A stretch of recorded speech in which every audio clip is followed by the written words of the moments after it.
Alors, dans cette vidéo, nous allons voir comment résoudre les équations du style z puissance n égale c, avec c qui est un complexe, ça peut être un réel, mais dans le cas général c'est un complexe, et les solutions z seront ce qu'on appelle les racines énièmes de c, puisqu'on pourrait dire que z c'est la racine énième de c, sauf qu'en fait il n'y a pas une racine énième, il y en a plusieurs, on verra comment on fait et combien il y en a. Et donc on va voir sur trois exemples différents, trois exemples de plus en plus durs, comment résoudre ce genre d'équation.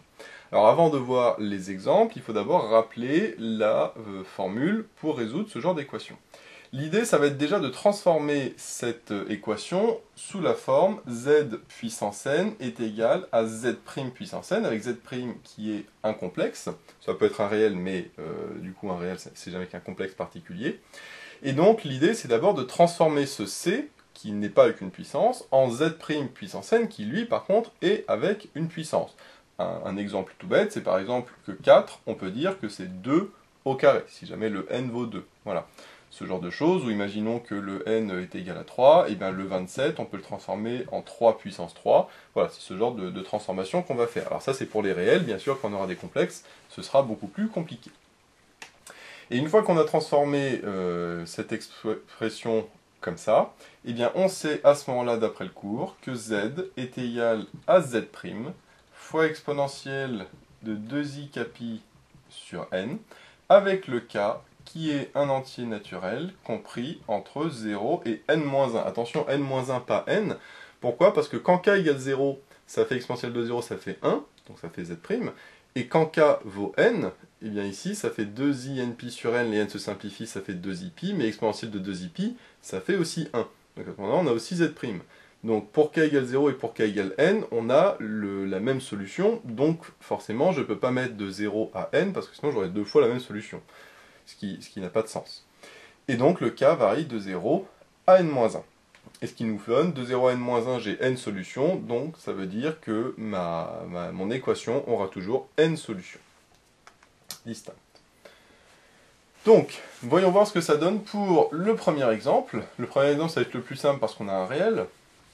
Donc le premier exemple, c'est z puissance 3 qui est égal à 8. Donc ici, le petit n vaut 3. Donc le membre de droite, le 8, il faut que je le transforme en quelque chose à la puissance 3. Alors 8, qu'est-ce que c'est à la puissance 3? C'est 2 puissance 3, on sait que 2 puissance 3, ça vaut 8. Donc maintenant, j'ai bien quelque chose du style z puissance n égale z' puissance n, ici le z' vaut 2, et donc je vais pouvoir appliquer la formule que j'ai vue juste avant, qui est que z est égal à z', c'est-à-dire 2, fois exponentielle, 2i capi sur n, le n on a dit qu'il valait 3, avec le k qui est compris entre 0 et n-1, c'est-à-dire entre 0 et 2, puisque n-1 ça fait 3-1, ça fait 2. Alors quand le k ici vaut de 0 à 2, ça veut dire que j'ai k égale 0, k égale 1 ou k égale 2. Donc c'est-à-dire que je n'ai que 3 solutions, ce qui n'est pas beaucoup. Donc comme j'ai 3 solutions, je vais pouvoir les écrire tant qu'à faire. Si j'ai évidemment 10 solutions, je peux écrire les 10, mais c'est un petit peu long. Là ici, comme j'en ai que 3, je peux les écrire. Donc je vais les appeler Z0, Z1 et Z2, parce qu'ici on peut les appeler ZK, puisqu'il va y avoir une variable K. Et donc pour K égale 0, ça fait exponentielle de 0, ça fait 1, donc ça fait finalement 2. Pour K égale 1, ça fait exponentielle 2i sur 3, donc ça fait 2 exponentielle de 2i sur 3. Et pour K égale 2, ça fait exponentielle de 4i sur 3, donc 2 exponentielle de 4i sur 3. Donc voilà mes trois solutions ici que j'ai, Z0, Z1 et Z2. Et on pourrait vérifier en disant, en mettant au cube et en vérifiant que ça fait bien 8, parce que 2 au cube, ça fait 8. Quand on met ça au cube, ça fait 2 au cube, ça fait 8. Et ça, si on le met au cube, ça revient à multiplier ici par 3, qui vont se simplifier, ça fait exponentielle de 2i, exponentielle de 2i, ça fait bien 1, donc ça fera 8. Même principe ici, les 3 vont se simplifier, ça fera exponentielle de 4i qui fait aussi 1, donc Z2 au cube vaut bien 8. Donc voilà comment résoudre ce genre d'équation. Là, c'est le cas le plus simple, puisque à droite c'est un réel, donc là un réel, le mettre à une certaine puissance, normalement, c'est ce qu'il y a de plus simple. Par contre, sur le deuxième exemple, on nous dit c'est z³ égale moins 2 plus 2i. Donc là, même principe, il va falloir prendre mon moins 2 plus 2i et dire que c'est quelque chose au cube. Sauf que ça, le transformer en quelque chose au cube, c'est pas du tout évident.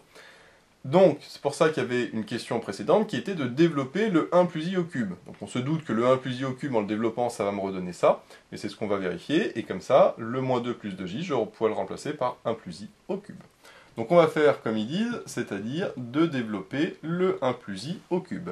Donc là, j'ai quelque chose du style a plus b au cube, donc je sais que ça fait a au cube, donc ça fait 1 au cube, puisque le a vaut 1, plus 3a carré b, donc 3 fois a carré fois b, donc ça c'est fois i. Là, ça c'est la formule que vous connaissez avec le binôme de Newton. Déjà, je ne démontre pas, on l'avait vu dans d'autres formules. Donc là, je fais directement la formule de a plus b au cube. Donc a au cube plus 3a carré b, plus 3a fois b carré, c'est-à-dire i carré, plus b au cube, c'est-à-dire i au cube. Je vais simplifier tout ça. 1 au cube, ça fait 1. Le 1 au carré, ça fait 1. Donc ça fait 3 fois 1, ça fait 3. 3 fois i, ça fait 3i. Ensuite ici, 3 fois 1 ça fait 3, i carré ça fait moins 1, 3 fois moins 1 ça fait moins 3. Donc là j'ai moins 3. Et ici i au cube, je peux l'écrire i au carré fois i. I au carré ça fait moins 1, donc ça fait moins i. Donc là ici j'ai moins i. 1 moins 3 ça fait moins 2, 3i moins i ça fait plus 2i. Et là comme par hasard je retombe sur le moins 2 plus 2i. J'ai donc 1 plus i au cube qui est égal à moins 2 plus 2i. Donc ça, j'ai bien développé le 1 plus i au cube. Et donc maintenant, quand on me demande de résoudre z cube égale moins 2 plus 2i, eh bien, ça me donne que z cube égale moins 2 plus 2i, que je remplace par 1 plus i, le tout au cube. Et donc maintenant, j'ai bien quelque chose du style z cube égale z prime au cube. Et donc j'ai mon z prime qui vaut 1 plus i. Il me reste maintenant à appliquer la formule que l'on a vue précédemment, à savoir que z est égal à z', c'est-à-dire 1 plus i, fois exponentielle de 2i capi sur n, ici le n, ici encore vaut 3, avec le k qui est compris entre 0 et n-1, c'est-à-dire entre 0 et 2. Là, encore une fois, je pourrais remplacer le k par 0 par k, le k par 1, le k par 2. Donc on peut le faire, hein, si on refait la même chose. Ça fait 1 plus i fois exponentielle de 0, donc ça fait 1. Donc du coup, ça fera juste 1 plus i. Le z1, ce sera pareil, 1 plus i, mais fois exponentielle de 2i capi sur 3. Et le z2, donc pour k égale 2, j'ai z2 qui est égal à 1 plus i fois exponentielle de 4i capi, 4i pi sur 3, pardon, il n'y a plus de k bien évidemment, puisque le k je l'ai remplacé, donc 4i pi sur 3. Après, ce que je peux faire, c'est remplacer les exponentielles sous forme algébrique, parce que là, ce que j'ai, c'est un mélange entre quelque chose sous forme algébrique et quelque chose sous forme exponentielle. Donc, soit je transforme le 1 plus i en forme exponentielle pour le regrouper avec ça, soit je transforme la forme exponentielle en forme algébrique pour la regrouper avec le 1 plus i. On va faire les deux, par exemple, sur le premier, je ne fais pas pour le deuxième, c'est le même principe, je vais juste faire pour le premier. Donc, pour le premier, le 1 plus i, je mets directement, on sait que sous forme exponentielle, ça fait racine de 2 exponentielle i pi sur 4, puisque 1 plus i c'est sur la diagonale, et que le module c'est racine de 1 au carré plus 1 au carré, donc ça fait racine de 2, fois le exponentielle de 2i pi sur 3, et donc après j'ai juste à regrouper, ça me donne racine de 2, et là ça me donne pi sur 4 plus 2 pi sur 3, donc ça va me donner, si on met le tout sur 12, donc là ça veut dire que je fais x3 et la x4, donc là, ça va donner 8, 10, 11, donc 11 pi sur 12. Hop. Donc ça me donne finalement exponentielle i 11 pi sur 12. Donc ça, c'est pour Z1. Si je mets sous forme algébrique, comme ça, et après je peux, sous forme exponentielle, pardon, et après soit je transforme ça en cos 11 pi sur 12 et sinus 11 pi sur 12, mais je ne le connais pas. Sinon ici, le exponentiel de 2i pi sur 3, je peux réécrire ça sous forme algébrique, et puis le développer pour après regrouper avec le 1 plus i. Voilà. Après, tout dépend de la question. Ici, c'était juste résoudre. Donc, on peut s'arrêter ici. On peut même s'arrêter là en disant bah, c'est 1 plus i exponentielle de i capi sur 3 avec k compris entre 0 et 2. Voilà, là, il n'y a pas de règle, puisque dans l'énoncé, il n'y avait pas de précision qui était demandée. On ne nous disait pas sous quelle forme on veut avoir les solutions. Alors, le dernier cas, c'est le plus compliqué. Si on a z puissance 5 égale 3 moins 3i. Là encore, même principe, le 3 moins 3i, il va falloir que je le transforme sous la forme quelque chose à la puissance 5, parce que ici c'est z puissance 5. Le problème c'est que 3 moins 3i, dire qu'est-ce que c'est la puissance 5, c'est pas du tout évident. Donc l'idée, ça va être de passer par la forme exponentielle, parce que quand on a une forme exponentielle, c'est très facile de le mettre à l'inverse à une puissance 5. Donc, la première étape, ça va être de transformer le 3 moins 3i sous forme exponentielle. Alors pour mettre sous forme exponentielle, il faut d'abord calculer son module. Donc le module, c'est racine de 3 au carré plus la partie imaginaire moins 3 au carré. Donc ça fait racine de 9 plus 9, donc ça fait 2 fois 9. Alors j'ai écrit plutôt 9 fois 2, parce que comme ça, si je sors le 9, ça fait 3 racines de 2. Bon.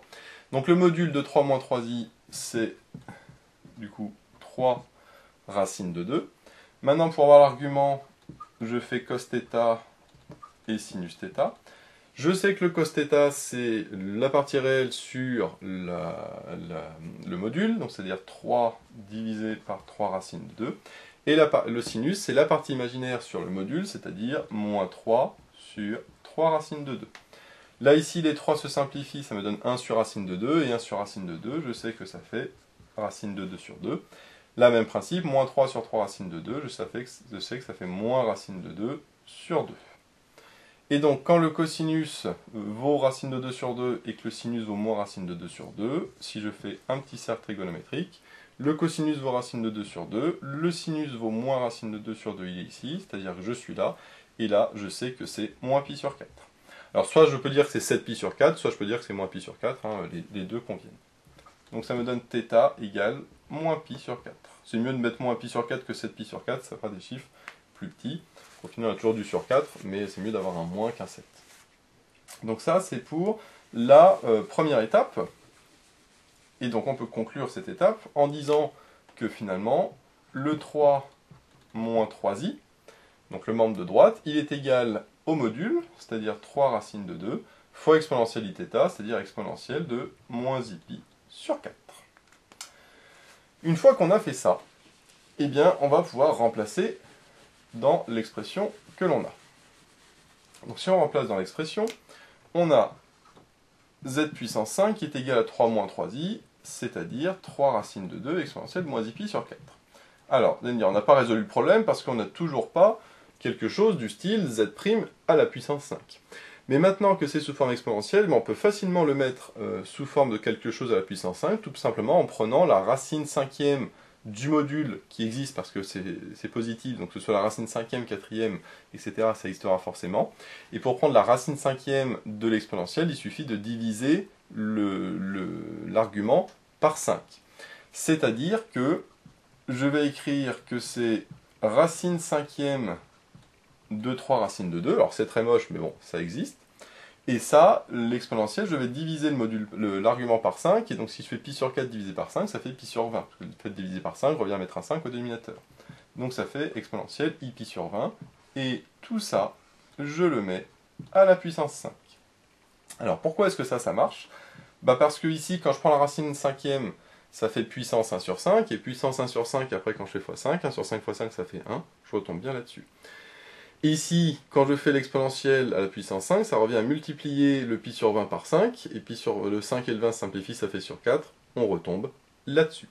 C'est-à-dire que quand j'ai r exponentielle iθ, avec r, donc le module qui est positif, et le θ l'argument, et bien ça, je peux l'écrire sous la forme racine nème de r fois exponentielle i θ sur n, le tout à la puissance n.